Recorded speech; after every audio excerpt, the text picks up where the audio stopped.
seminar in the ACT. Microphone. And for those of you who I haven't had the pleasure of meeting, I'm Dr. Dominique Dalla-Pozza. I'm a lecturer here at the ANU College of Law and one of the co-conveners of the ACT chapter of the RRN. We're very fortunate today to have our illustrious leader here in Canberra, absolutely illustrious, Associate Professor Joo-Cheong to give a presentation titled "Of Aliens, Money and Politics, Should Foreign Political Donations Be Banned?" And until about 10 days ago, I thought I was going to say, political donations are the big hot topic for electoral lawyers and parliamentary scholars, coming out of 2017.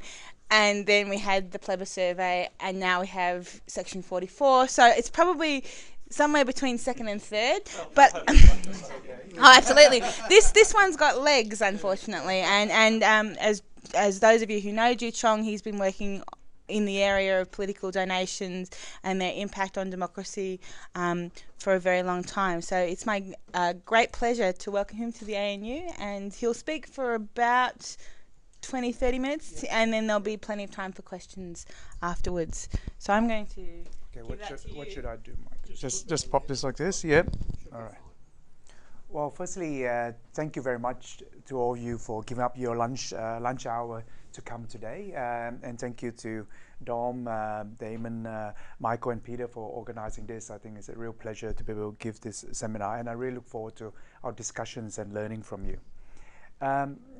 What we of course know in Australia is that there's significant public disquiet regarding foreign political donations. We have a number of controversies, one involving Senator Sam Dastyari and Min Chun Zhu, more recently in reportage regarding Chao Chak-wing and Huang Xiangmo. And what we also know that this is not an unique to Australia. Yeah. So in Canada, for example, Prime Minister Justin Trudeau has been criticized in terms of receiving donations from Canadian Chinese who are said to have links with the Chinese Communist Party government. The recent U.S. presidential elections saw both sides, criticized in terms of foreign political donations. And in this country, one of the major responses to these controversies has been a call to ban foreign political donations. Yeah, and it would seem that it's a compelling case. It would seem that there's a compelling case in the sense that in terms of international standards, there seems to be a growing consensus in favor of banning foreign political donations.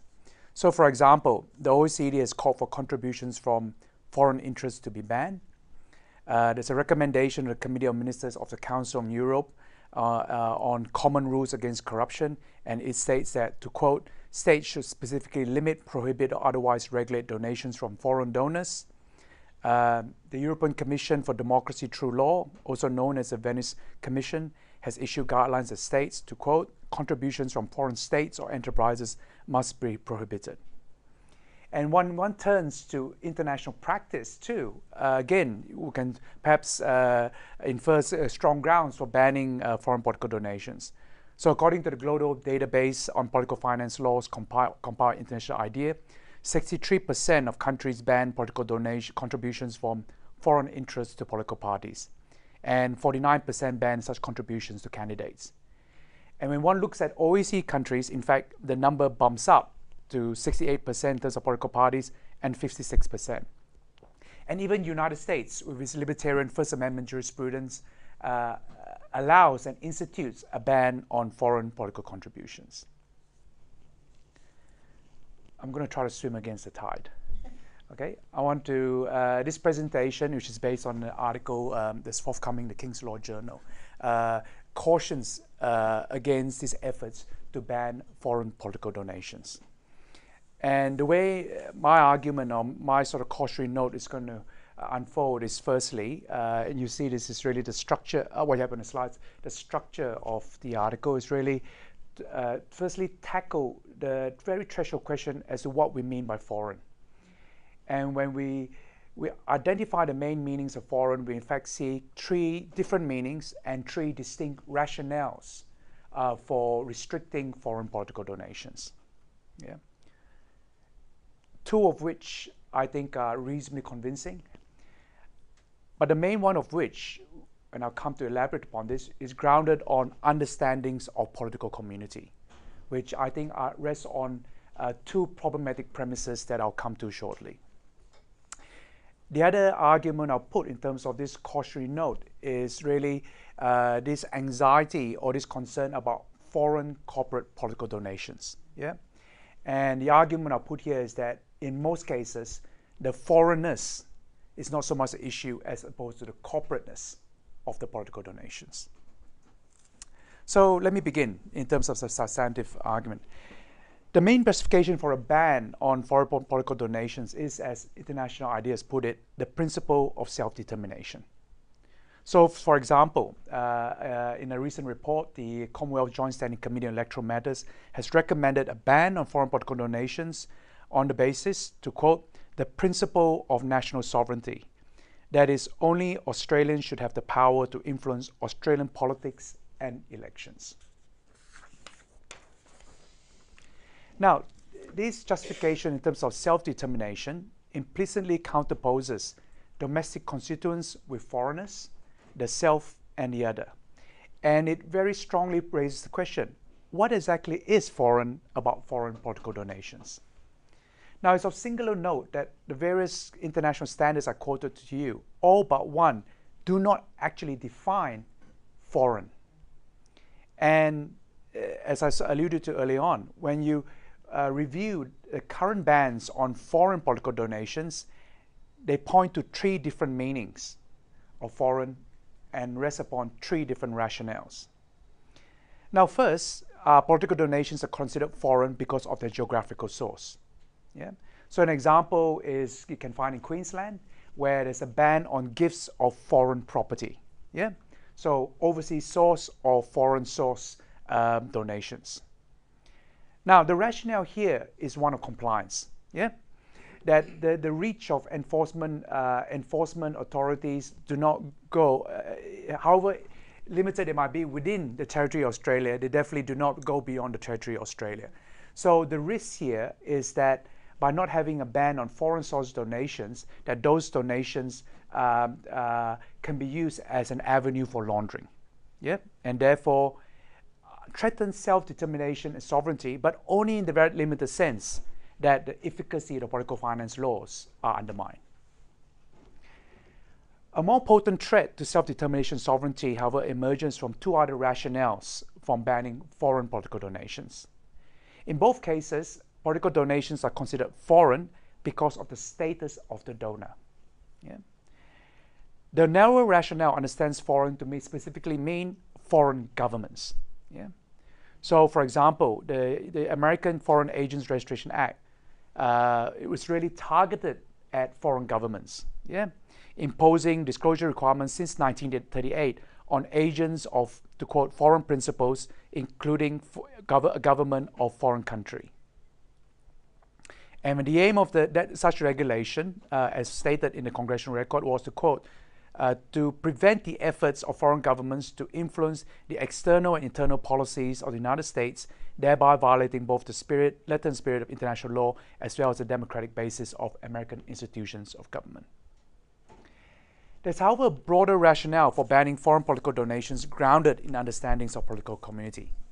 Such a rationale is found, for example, in the British Neil Committee report on the funding of political parties, where the committee laid down the principle that, to quote, those who live, work, and carry on business in the United States should be the persons exclusively entitled to support financially the operation of the political process here.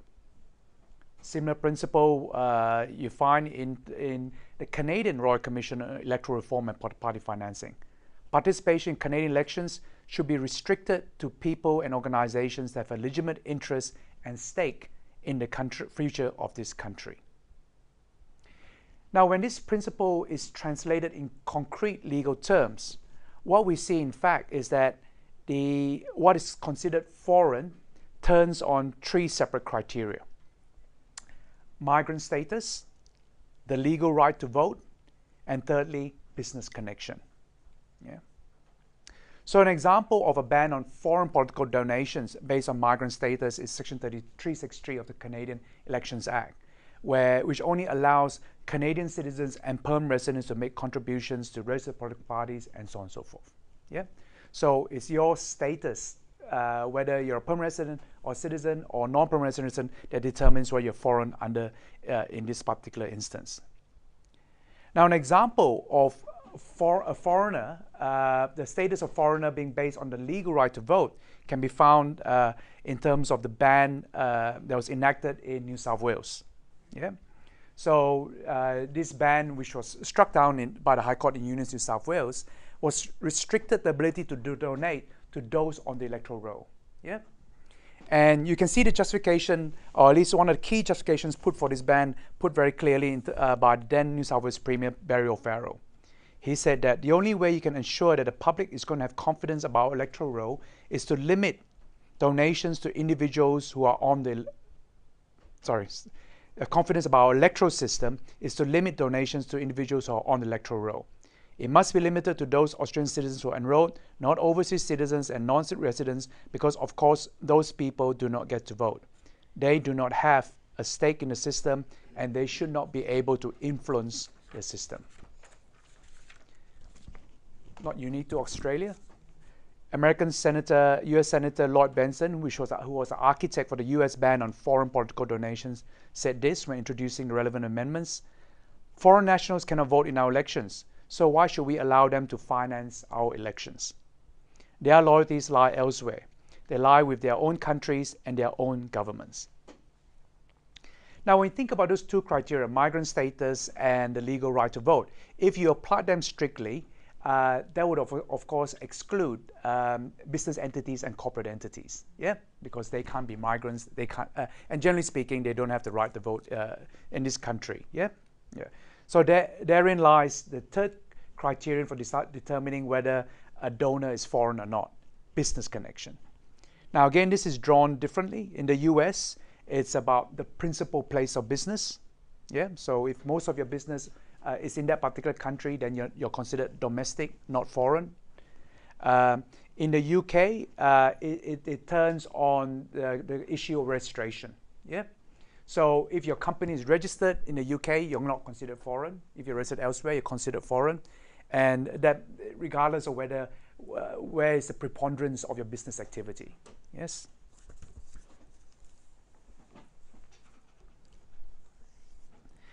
Now, to sum up, we've got three different meanings with three different rationales.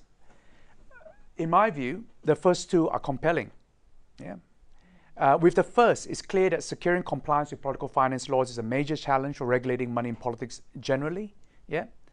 And if we allow foreign source donations where there's no practical ability to ensure that donations comply with political finance regulation, it clearly provides an avenue for evading these laws through the laundering of political funds. Now, as to the second rationale, which directs a ban on foreign political donations to foreign governments, yeah, the underlying principle seems to be that that nation states should be oriented towards the distinct interests of their own political communities. Crucial to this orientation towards a national interest are the processes of forming a government, specifically elections. The essential point here is that respect for national sovereignty and self-determination of nation states implies non-interference in their electoral processes. The point is not, however, that foreign governments should have no influence over domestic political processes. They clearly do, but they do through the established process of foreign relations. And they exercise that influence in the context of interactions between governments and after governments are formed, not during the electoral process. And of course, we know with the reportage with President Trump and the allegations about the influence of Russian government, and also the reportage in terms of what we saw in terms of the activities, the sort of so-called soft power activities of the Chinese Communist government in this country, that the intent and the activities to influence domestic policies by foreign governments is not a theoretical possibility. So the first two are compelling. Now, how do I? Oops. Now what do I do? Okay, Dom. Yeah, that's all right. But let me come to the third, yeah? And the third is a rationale that is grounded in understandings of political community. Okay, and I'll get...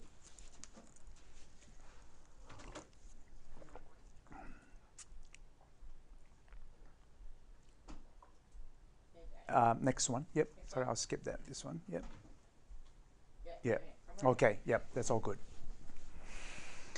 It seems to me that its understanding of foreign, yeah, whether it be drawn by virtue of migrant status, legal right to vote, or business connection, rests upon two premises. Two premises that I will argue shortly are problematic. First premise deals with the question of membership. Yeah? So the premise is really that the national political community does not include certain foreigners, and the foreigners include non-citizens, non-voters, or individuals of not permanent residents, or entities that do not have a sufficient business connection. Yeah? And then the second premise is that only members of the national political community should be able to influence the domestic political process, including through political contributions. And that issues the conclusion that foreigners, inverted commas, should not be able to make political donations. Let me turn to the first premise. Yeah. An argument in support of the proposition that members of the national political community do not include, to quote, in inverted commas, foreigners, may be that each state has the power to constitute its own political community. Philosopher Michael Walzer, for instance, has argued for such a power. He has argued that, to quote, members of a political community have a collective right to shape the resident population. Yeah? Or to put in other words, to draw the boundaries as to who's an in and out of the political community. You might draw support here from the judgment of the United States District Court in Blumen and Federal Election Commission, which upheld the validity of the United States ban on foreign political donations. The key principle of that particular judgment is as follows. In that judgment, it was said, it is fundamental to the definition of our national political community that foreign citizens do not have a constitutional right to participate in and thus may be excluded from activities of democratic self-government. It follows therefore that the United States has a compelling interest for the purposes of First Amendment analysis in limiting the participation of foreign citizens in the activities of American democratic self-government and in thereby preventing foreign influence over the U.S. political process. The difficulty, however, with relying upon the power of a nation-state to constitute its own political community for the proposition that members of the national political community do not include foreigners is that the exercise of a constitutional power does not translate to the desirability of its exercise. Put it differently, constitutional propriety does not equal moral legitimacy. So much seems to have been acknowledged in the treatment by the District Court of the exception in relation to permanent residents from the ban on foreign political donations in the United States. So the United States ban on foreign political donations, in fact, still allows U.S. permanent residents to donate. Yeah. And here the court rejected the submission that this exception in relation to these individuals, permanent residents, made the ban under-inclusive. According to the court, to quote, lawful permanent residents have a long-term stake in the flourishing of American society. Therefore, to quote, Congress may reasonably conclude that lawful permanent residents of the United States stand in a different relationship to the American political community than other foreign citizens do. Put differently, yeah, this part of the judgment shows how a power to constitute the membership of a political community is at the very least constrained by the understandings of membership of that particular community. As Walzer, in fact, has conceded, the collective right of political community to shape its residents' population is subject to the control of the meaning of membership to current members. A question still remains. Is non-citizenship a sufficient basis for exclusion from the political process? The District Court in Blumen is not alone in emphasizing citizenship as a basis of membership of a political community. The High Court in Roche and Australian Electoral Commission, various judges in that judgment has also emphasized citizenship. So, for example, Chief Justice Gleeson said, to quote, "Citizenship itself could be a basis for discriminating between those who will and those who will not be permitted to vote." And these statements might be also consistent with Article 25 of the International Covenant on Civil and Political Rights, which provides that every citizen, so it's not everyone, every citizen shall have the right opportunity, so on and so forth, to take part in conduct of public affairs, to vote, to have access, and so on and so forth. Now, Article 25 and the dicta of the Australian High Court speak to an important moral truth. That truth being that citizenship is a compelling basis for inclusion into the political community. They, however, have much less force in characterizing non-citizenship as a necessary basis for exclusion from the political community. Put differently, it's fallacious to treat the inclusionary and exclusionary effects of citizenship as symmetrical. Notably, Article 25, yes, it does guarantee particular political rights of citizens, but it does not deny them to non-citizens. It is a floor, not a ceiling. And indeed, when you look at Article 21.3, the Universal Declaration of Human Rights, which preceded the ICCPPR, it points to an understanding of political community broader than one based on citizenship. It provides, to quote, "The will of the people shall be the basis of authority of government," and so on and so forth. That the people extends beyond citizens is illustrated, in fact, by the Australian Constitution.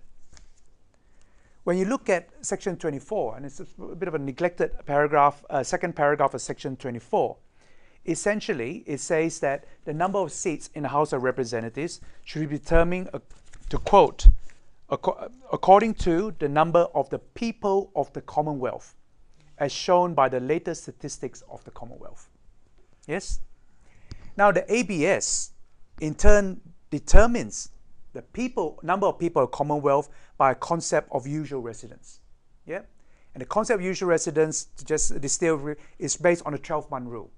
If you stayed for 12 months or intend to stay for 12 months in this country, you're considered part of the people of the Commonwealth. Or put it in more colloquial graphic terms, that population clock is based on that statistic, and it's based on the 12-month rule. Now, the key point is simply this, that the category of those considered people of the Commonwealth under this approach extends beyond Australian citizens or electors. As the ABS puts it, the estimated population based on this method, to quote, refers to all people, regardless of nationality or citizenship, who usually live in Australia. And, to quote, captures permanent residents and long-term visitors from overseas, including students. Whatever the problems are with viewing non-citizens as necessarily foreign to the body politic, their difficulties are even more acute with characterizing those without the legal right to vote as being foreign or foreigners. This, in fact, stems from the inclusionary aspect of citizenship. Citizenship itself is a compelling basis for inclusion into the political community. Characterizing those without the legal right to vote will exclude many citizens from the political process. It would exclude those eligible to vote, but who are not entitled to vote because they're not on the relevant roll or register. And we know, for example, in this country, that the Australian Electoral Commission has estimated that over 800,000 eligible Australians are not enrolled. Around 5% of enrolled voters. And with disproportionate representation on the part of younger voters, those who are between 18 and 24. Now, other citizens considered foreign under this approach are citizens who have yet to reach the age necessary for the eligibility to vote. And these might be people 16, 17, very active in the political parties, And in fact, this was a particular issue with the New South Wales ban on, to quote, foreign political donations. These examples highlight a deeper difficulty with voter-based understanding of political community as well as those based on citizenship. They treat the existing regimes of voting and citizenship rights as a given. The assumption seems to be that those who ought to be granted voting and citizenship rights do in fact enjoy these rights, yes? And therefore, both voting rights and citizenship rights are morally, are justifiable moral basis for then excluding or denying them the ability to make political rights. This is, of course, a highly dubious assumption, yes? What is often, and in this case, falls short of what ought to be. Let's move on to the second premise. The second premise is that only members of the political community should be able to influence the domestic political process. This premise, in my view, makes too much of political membership. Key aspects of the ability to exercise political influence do not depend on political membership. Freedom of expression and association, for example, under the International Covenant on Civil and Political Rights, is guaranteed to quote, everyone. Yes? Put it differently, the ability to exercise political influence over a process can derive from the rights one has as a human being. Yeah? It's a human right, rather than a right that attends to a member of political communities exclusively. Secondly, individuals might be entitled, morally entitled to influence the political process because they are affected by its outcomes. Yeah. So in Unions New South Wales and New South Wales, the decision of the High Court which struck down the New South Wales ban on foreign political donations, the court stated this: political communication may be undertaken legitimately to influence others to a political viewpoint. It's not simply a two-way affair between electors and government or candidates. There are many in the community who are not electors, so let me emphasize that, who are not electors, but who are governed and are affected by decisions of government. Then they go on to say, it may be acknowledged that such persons and entities have a legitimate interest in governmental action and the direction of policy. The point to be made is that they, as well as electors, may seek to influence the ultimate choice of people as to who should govern. Put more generally, it's not just electoral constituents who are entitled to participate in the political process, but also moral constituents who do not legitimately possess the right to vote, but are nevertheless affected by the political process.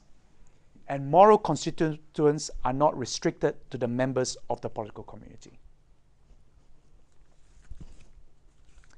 Let me come to the last substantive section on foreign corporate political donations. Do you need my slide to move? No, that's all right. That's fine. Oh, actually, yeah, yep. Stop this. Yeah, might as well. Yep. Or you, yeah. After the U.S. Supreme Court handed down its decision in Citizens United, then U.S. President Barack Obama, in a State of Union address, said this: with all due deference to the separation of powers, last week the Supreme Court reversed a century of law that I believe will open the floodgates for special interests. And here's the key part: including foreign corporations, to spend without limit in our elections. I don't think American elections should be bankrolled by America's most powerful interests, or worse, by foreign entities. Now, what we see in this quote is clearly a concern with foreign corporate interests. Yeah. Now, it's of course quite well accepted, and particularly well accepted in terms of the political finance literature, that political donations by corporate interests pose democratic risks in terms of corruption and undue influence and political equality. That is well established.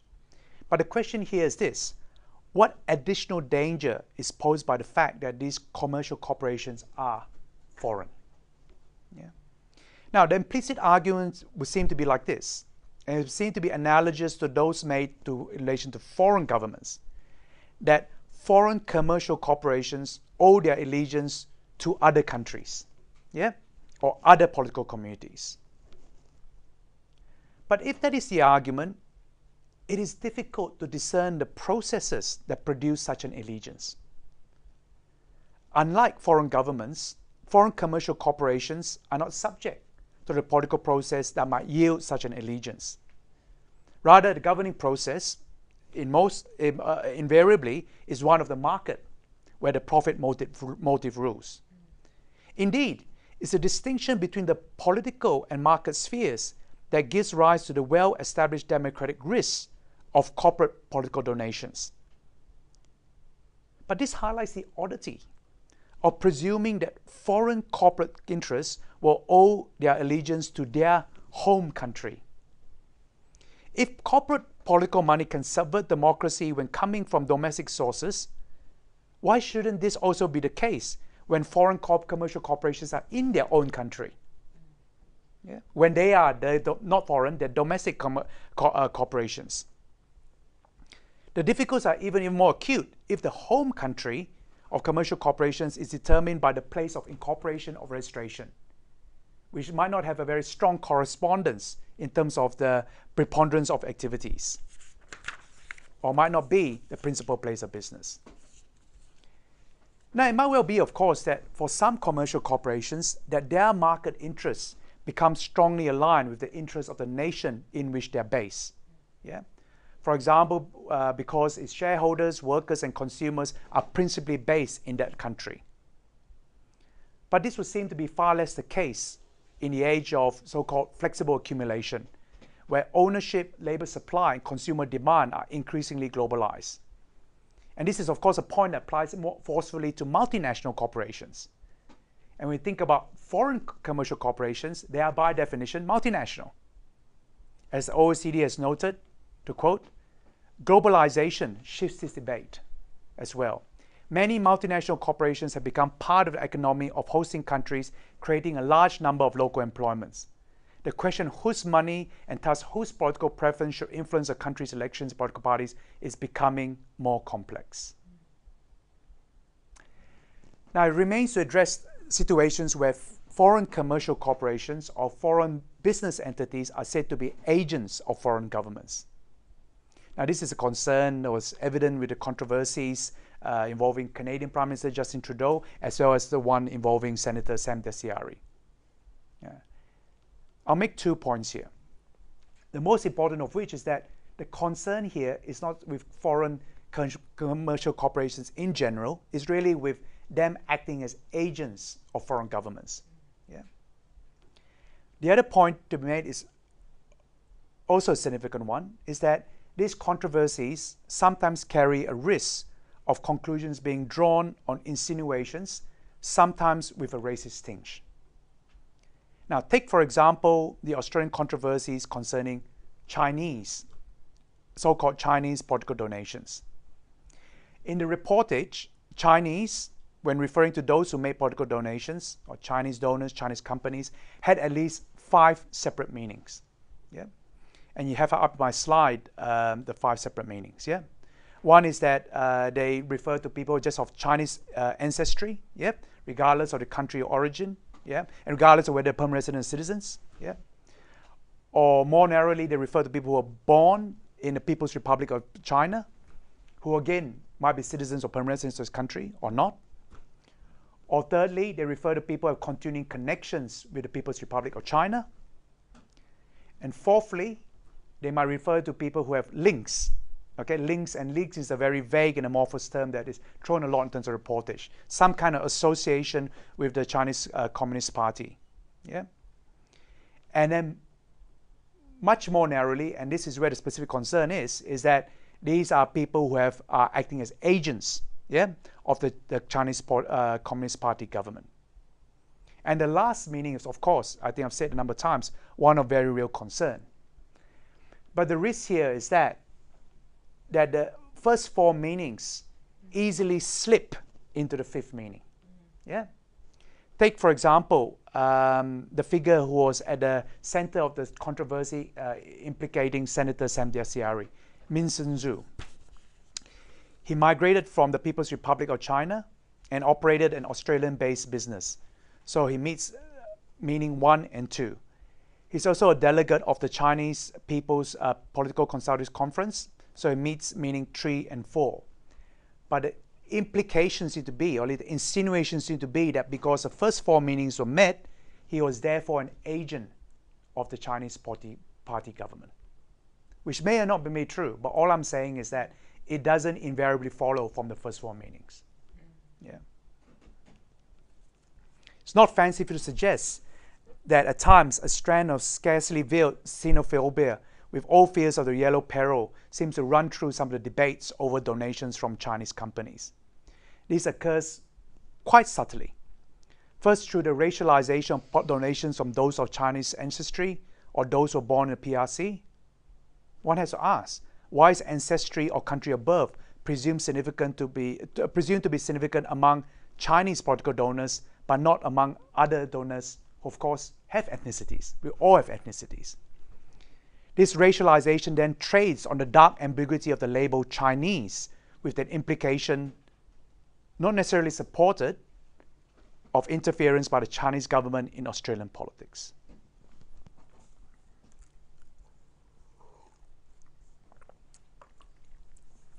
Let me conclude. 2 problematic premises seem to underlie the push to ban foreign political donations.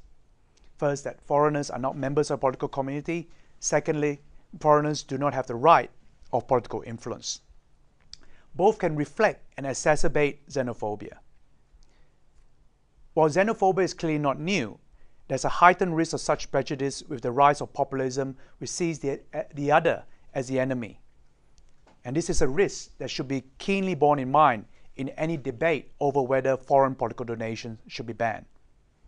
At the same time, the charge of xenophobia should not result in a blanket condemnation of any measure to regulate foreign political donations.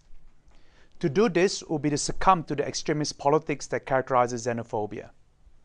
As I've argued, there are strong reasons to ban political donations from overseas and those from foreign governments. And to be clear, a limited regulatory stance in relation to foreign political donations does not signal a general opposition towards regulation of political funding. On the contrary, what I've argued just shortly before, the concerns of relating to foreign political donations are less to do with foreigners, but rather relate to their corporateness. And this gestures towards broader measures such as caps on political donations and caps on election spending. Thank you.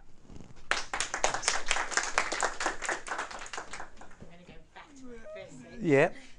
What should I do with the, in terms of the best thing to do with the microphone is just point it at people who are asking questions, because it does pick up quite effectively. All right, okay. Thank you very much, Joo-Cheong, for that fantastic presentation. So now I have some questions, but I will open it to the table. I also have some, but Michael also has some too. Okay, so Michael, do you want to ask one first? Yeah, just a few observations. Do you want to? Yep. First thing, just as a footnote to your mention of Section 24 of the Constitution, is of course that the expression people of the Commonwealth has been held not to include people of the territories, so that will pick up some of us around the table here, but not me, because I'm in Eden Monero. Yeah. Thanks, Michael. An issue which you haven't really talked about in your presentation is what is the meaning of political? And what you had to say was very much based around the notion of donations to political parties. Yes. But I'd flag some activities which I think might well be seen as political, but which don't involve donation to parties of various degrees of significance. One example would be the interest that the international tobacco firms took in the Australian ban on cigarette, plain packaging of cigarettes, and the way in which they supported legal challenges, apparently both in Australia and elsewhere. So that's a corporate interest clearly at stake. Then you have the interest which, say, the NRA in the US has in seeing guns being widely available all around the world, really to buttress the legitimacy of the position that they have in the United States. And so contributions to gun lobbies in different parts of the world, I would suggest, are highly political in the sense of buying into a controversial issue. And they also give rise to issues of sovereignty. Should we really have these people coming in trying to persuade us to be a gun-riddled society like the USA? Another similar sort of example that you could give on that is the international anti-vaccination movement, where you have people who are trying to advance positions that are clearly in conflict with the public health policies of this nation. And perhaps the most extreme example, which isn't here but it's talked about in a lot of other countries, is the Saudi Arabian government funding madrasas in other Islamic countries with the view to advancing their view of Islam against different parts of the world. All of those strike me as political to a greater or lesser extent, but none of them are picked up by the definition that you've come up with there.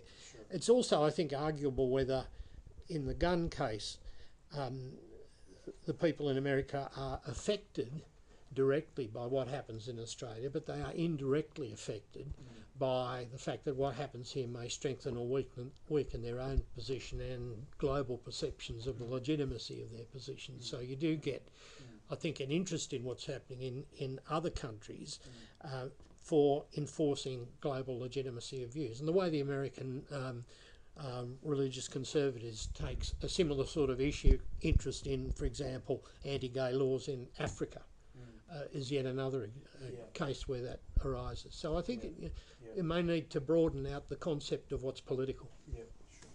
Why don't we take a few? I think, and I'll give some time to sort of reflect, but also time to get a few more. Damien, you want to go next? Okay, so I had two. I'll ask them both together. In some local governments, corporations are able to vote and be enrolled on a particular role. I don't know if you have any comment on that in relation to this argument, or also whether there's any sort of relevant jurisprudence about it.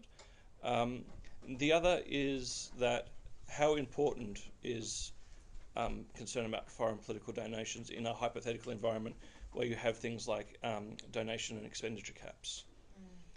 And what do you think of that as a solution to the, in inverted commas, problem, as opposed to banning political donations? Got a similar question in that vein. My name's Laura. I'm from the Department of Finance and Electoral Policy. You just mentioned right at the end there that funding caps and maybe disclosure requirements as well. Do you think they would address the concerns that any foreign donation ban would address completely in its entirety? Do you think they could completely supplement? Okay, why don't I take it? Stop there. I'll take it in reverse order. Yes, I mean, in fact, I've written specifically on this. I just, and I mean, that was just the last statement I made to sort of say that really that I do support a ban on overseas source donations for the reason I mentioned, and from foreign governments for the reasons I mentioned. But in terms of the other concerns, is really to deal with general measures. Yeah, and bear in mind too. I mean, this is the thing with. The two donors have come to light. They've been subject to bit of scrutiny. Chow Chak-wing is a citizen of this country. Huang Xiangmo is a permanent resident of this country. Yeah. Now, again, the issue is about the influence or possible influence of the Chinese Communist Party government. Now, this is hard to I mean, I think it's very important to have that debate, and that public scrutiny, but this is hard to deal with by law.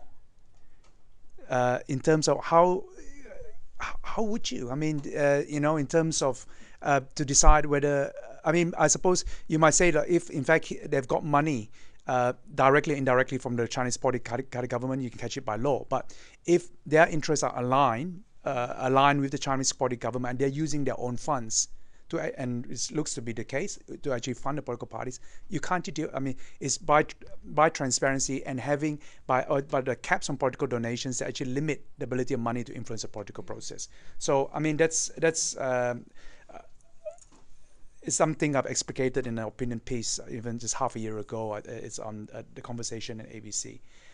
Look, you're right, quite right, Damon. In terms of local government, the paper actually says generally, and there's a footnote to, for example, Victorian local government where businesses have the right to vote. I mean, I personally think that that is wrong. That businesses, you have a property franchise, right? Well, of course, Yeah. I mean, the argument that they make is the same argument that you've outlined, which is they have a vested interest in the operation of local government. Yeah, they should be allowed to speak. They shouldn't have a right to vote. I mean, so when the argument I run in terms of moral constituents, again, I think, what I said is they legitimately do not have the right to vote, but they should have the right to speak, yes, and right to influence, but subject to the general rules governing the democratic process. Can I just interject? Yeah. Could you elaborate on that a bit? It seems to me that if someone has the right to intervene, they surely have the right to vote. But why? Why does it The follow? same whatever moral arguments you put for one apply Yeah. at least to the other, don't they? No, I mean there's a paragraph I skipped in the interest of time. Is that if we think that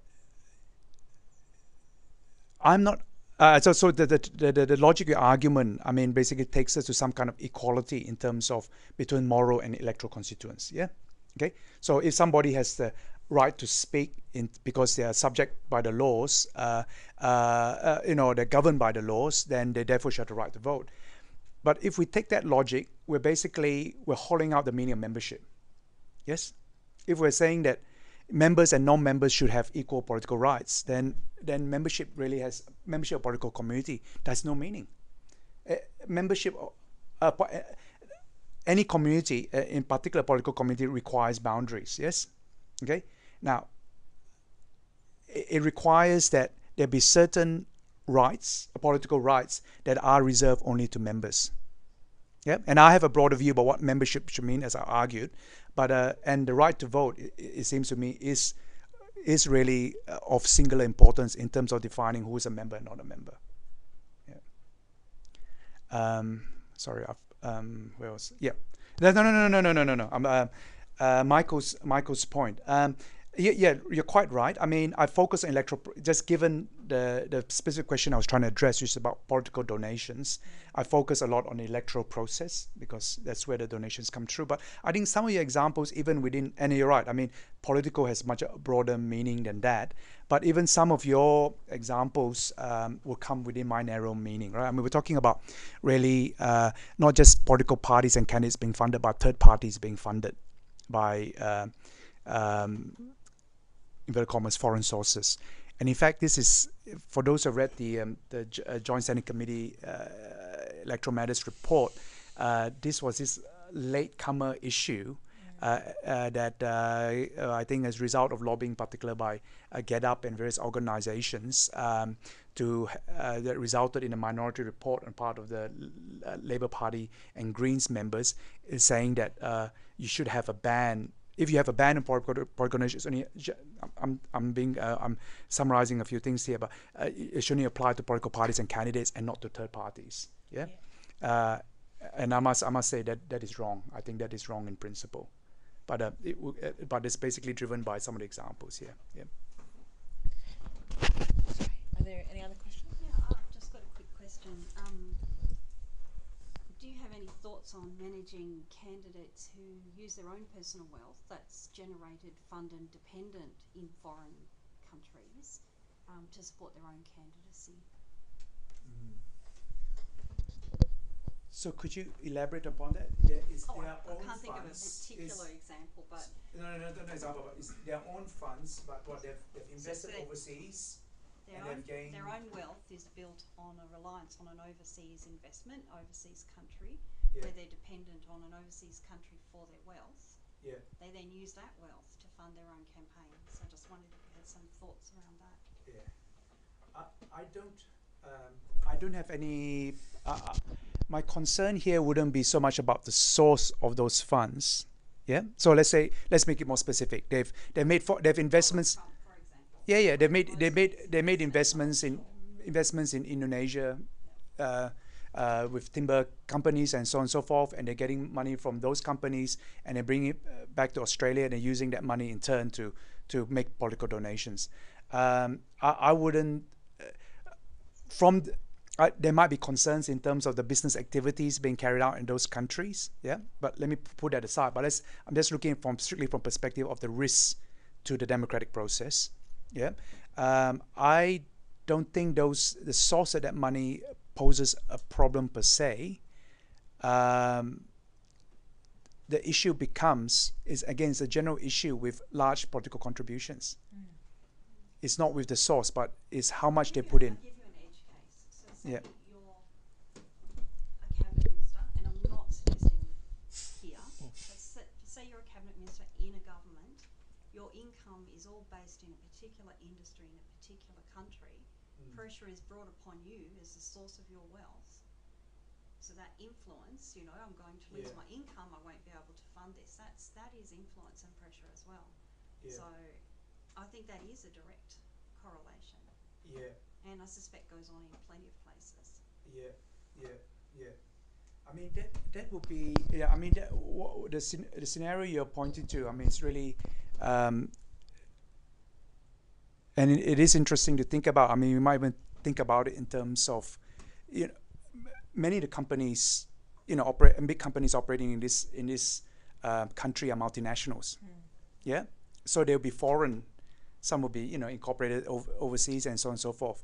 And when you think about even people who are investing in shares in this country, in these companies, they might be deriving, ultimately, their profit from activities being carried out overseas.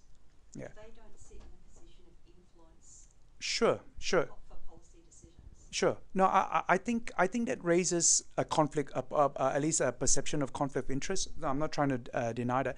I wouldn't think that you deal with that through legal measures. I mean, you require. I mean, and there are regulations in terms of parliamentarians and ministers actually disclosing what their pecuniary interests are, and then proper scrutiny should actually allow for that conflict of interest to actually be dealt with. It's sort of the larger issue of candidates bankrolling their own. Sure, but that's it's a big and that's different. I mean that's why I support I support caps on election spending, right? Because the kind of from Ross Perot to maybe a bit of Donald Trump, and you sort of think with the current Prime Minister putting into the Liberal Party, I mean that is also a form of self-funding, and I think that is a real issue. I mean, but it's a real issue regardless. That the money could be completely Australian derived from Australia. It's still be an issue. Yeah. Okay. Sorry. A couple of sort of half-comment questions based mainly on my experience in 6 of the 7 last years working in 2 countries where democracy is being destroyed by foreign donations. Firstly, in Nepal, where Chinese and Indian funding of political parties has caused total and utter deadlock between the 2 sides. Secondly, in Kosovo, where Serbian and Albanian funding of the political parties has caused total deadlock. So it's not an issue that can be wished away as something that isn't going to have any effect. So and it's never going to have any foreign, effect. you mean foreign governments? Foreign individuals. Just foreign corporates, foreign individuals, foreign governments. Yeah. A mix of the 3, particularly in Nepal, foreign corporations from India. Yeah. So it's not a thing that can be wished away as something that isn't going to have an impact. The problem, of course, is how you would implement any such ban, and many countries do it in different ways. Few are successful. Banning from governments and corporations can easily be got around by funneling money through individuals and citizens within the country. So it's this classical political finance problem. And I don't know what you do about it. Having unsuccessfully tried to work on this for a number of years in these places, it's like tax law. Everyone's always going to find a way around any restrictions that you put in place. I note your thing on expenditure. To me, it's easy. It's very difficult for election management bodies to control both donations and expenditure. They run out of time. They run out of energy. It's generally easier to control the input side.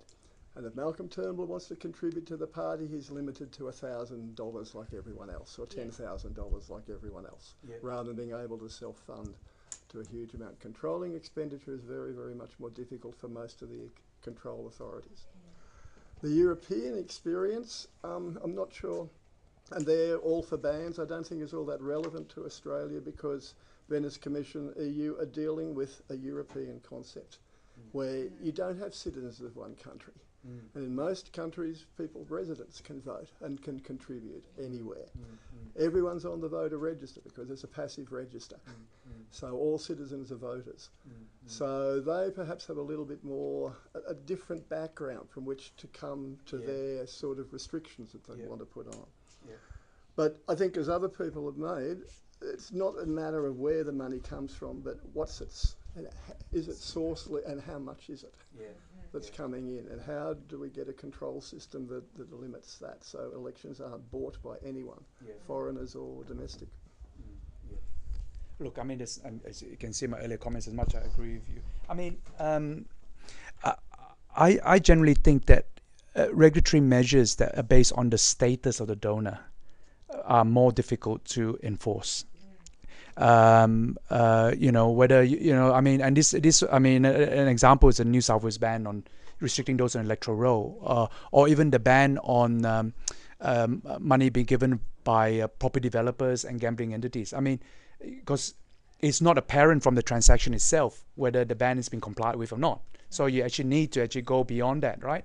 So that's why, whereas with contribution caps, well, if it's $2,000, it's $2,000. I mean, you can't gainsay what the amount is, right? So I just think, I mean, what you say in a way strengthens me in my belief that the real path to go is really with, general measures, that are, again, not easy to enforce, but easier to enforce. That's interesting what you say about spending, Alan. I suppose maybe it does depend on the form or type of spending that occurs in these different countries, because I suppose one argument that spending caps are in fact easier to enforce than contribution caps is that spending on communication has always necessarily a public element, right? You think about TV ads, for example, or radio ads. There's they're trying to communicate with people, and therefore the spend is actually what you're spending on is actually easy to identify and therefore trace how much spending is done. But again, I mean, this depends on the type of campaigning, because as for example, it's Move here, and you're much more familiar with these other countries than I am. But in Victoria, in New South Wales and Queensland, the Labour Party, for example, is spending a lot on kind of the ground campaign, where the spending is a bit less apparent than ads. But I think that's a good point that you make. Yeah. Also, Joo-Cheong, the other hidden spending that's becoming very popular is targeted social media advertising. Where the general public don't see it, but the targeted voters do. And it's much less transparent than traditional mass media advertising.